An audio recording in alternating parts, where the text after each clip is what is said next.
They shot him, not with bullets, but with time, with the long minute between the priest's murmur and the volley that never came, with the blindfold already in his hand, the fetters cold on his ankles, the December air of Semyonovsky Square cutting his face open until every nerve screamed, "Now, now, this is the last air you will ever breathe."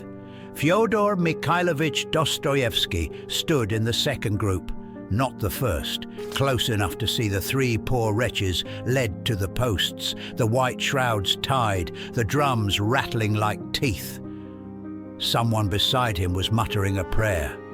Someone else had gone mad, shouting nonsense to the sky. And in that ice-white instant, with death fully present, and not a metaphor but a technical detail, firing distance, powder charge, reload time, he saw his entire life as if it had already been written. The child in Moscow under his mother's hand, the father's black temper, the lamplight over Balzac in a barracks room, the ink-stained pages of poor people, the conspiratorial evenings in Petersburg, the faith he mocked and the faith that clung to him like a fever, the abyss closing like a book. Then an adjutant rode up with a paper from the Tsar, and eternity was postponed. They untied the first three, read out the new sentences, and life. 4 years of hard labor in a Siberian stockade, then exile as a private soldier, fell on him with all the weight of a reprieve. From that day on, every page he wrote would be a sequel to the shot that did not fire. 1. The child in the hospital corridor, 1834 to 1839. Before the square, before the shackles, there was the boy picking his way through the smells of sickness. The Moscow Mariinsky Hospital for the Poor, charity as architecture, piety in peeling plaster. Outside, a courtyard of mud and voices. Inside, corridors heavy with sweat and carbolic, the mutter of prayers and the sighs of bodies abandoned by their own blood. Here lived Dr. Mikhail Andreevich Dostoyevsky, staff physician and domestic autocrat. And here, beginning in 1834, lived his second son, Fyodor, newly enrolled at a private boarding school but spiritually matriculated into another academy, that of human misery. He was 12 then, in the year of his enrollment, already thin, already inward. In the mornings, Latin and mathematics in the school on the other side of town. In the afternoons, back to the hospital apartments. A cramped, book-laden interior where the walls seemed lined with sentences waiting to be written. His father's temper flashed like a scalpel, strict, suspicious, easily wounded. His mother, Maria, the gentler star in this domestic constellation, mediated when she could, prayed when she could not. In these early years, Dostoyevsky's imagination learned to feed on what others turned their eyes from. There were wards where deformity and poverty lay side by side, where the groan of a woman in childbirth and the rattle of a dying old man reached him like a distorted liturgy. The boy slipped along those corridors, watching, storing, already inventing stories about the faces he saw. The hospital was his first dead house. Then came the first death that mattered.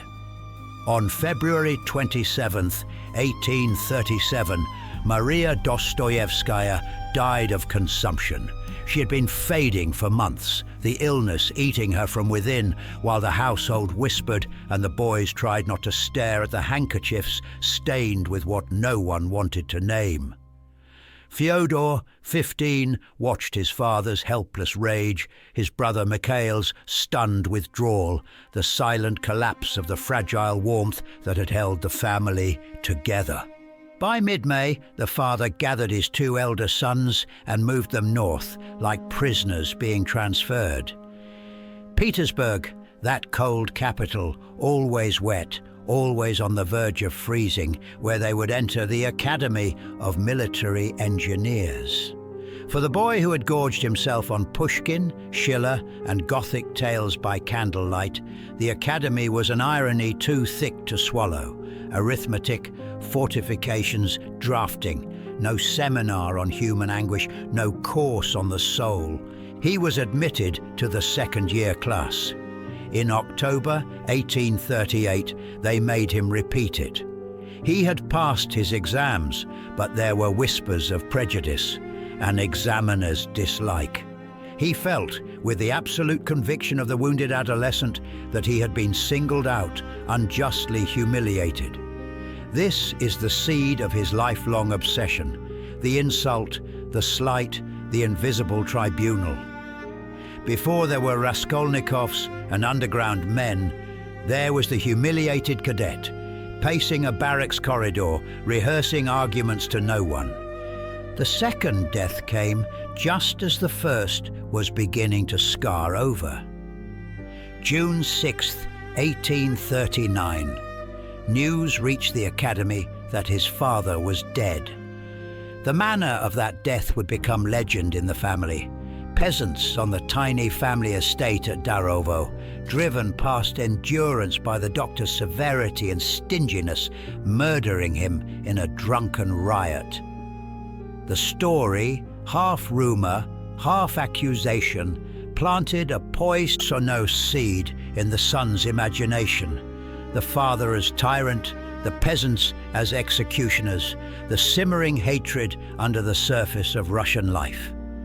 For years, Dostoyevsky would replay it in his mind, sometimes doubting the rumor, sometimes clutching it like a guilty talisman. Patricide would haunt his major works like an unquiet soul. A mother's slow death, a father's violent one.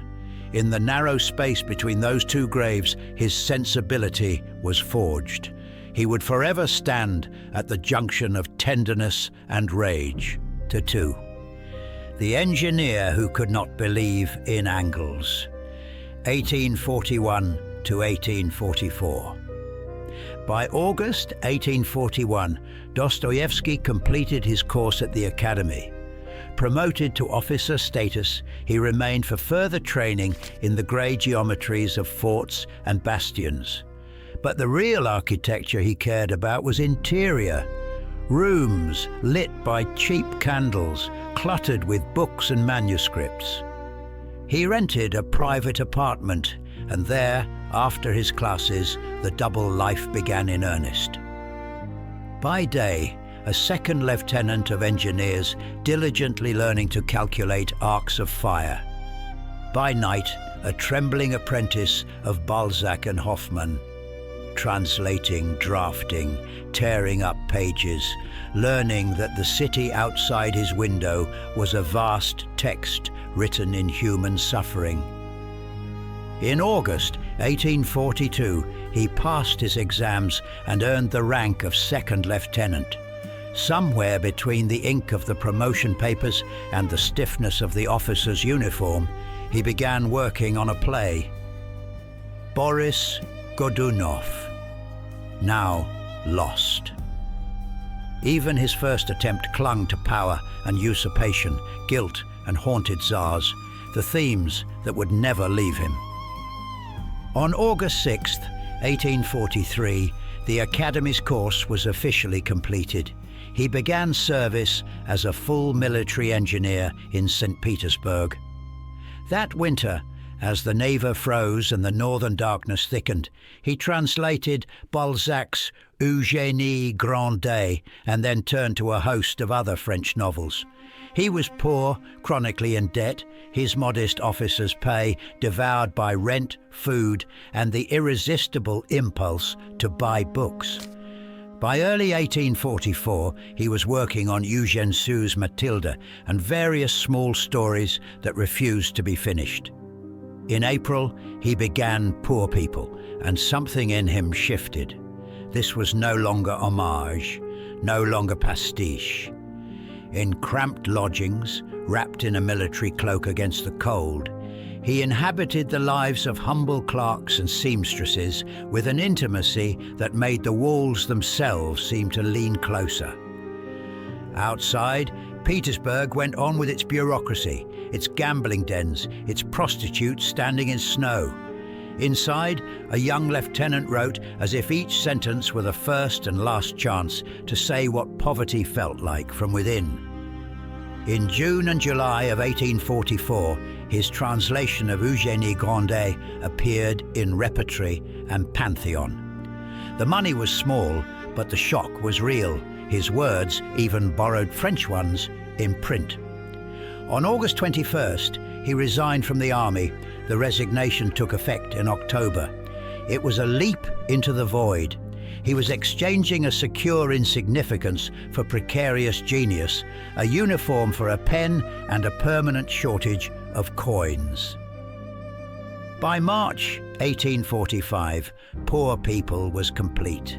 He placed the manuscript in the hands of Nekrasov and Grigorovich, who read it in a fever, then famously rushed to Belinsky, crying that a new Gogol had been born. That night, in a smoky Petersburg room, a circle of critics proclaimed the shy, nervous ex-lieutenant a literary event.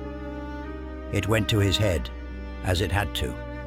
The boy of hospital corridors and barracks now saw the city illuminated from another angle. He had entered its bloodstream as a writer. But fame for Dostoyevsky was just another way of being sentenced. 3.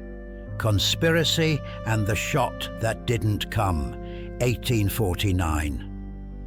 The path from Poor People to Semyonovsky Square led through disappointed expectations and increasingly tense evenings. The critics who had hailed him turned cold when his next works failed to conform to their program.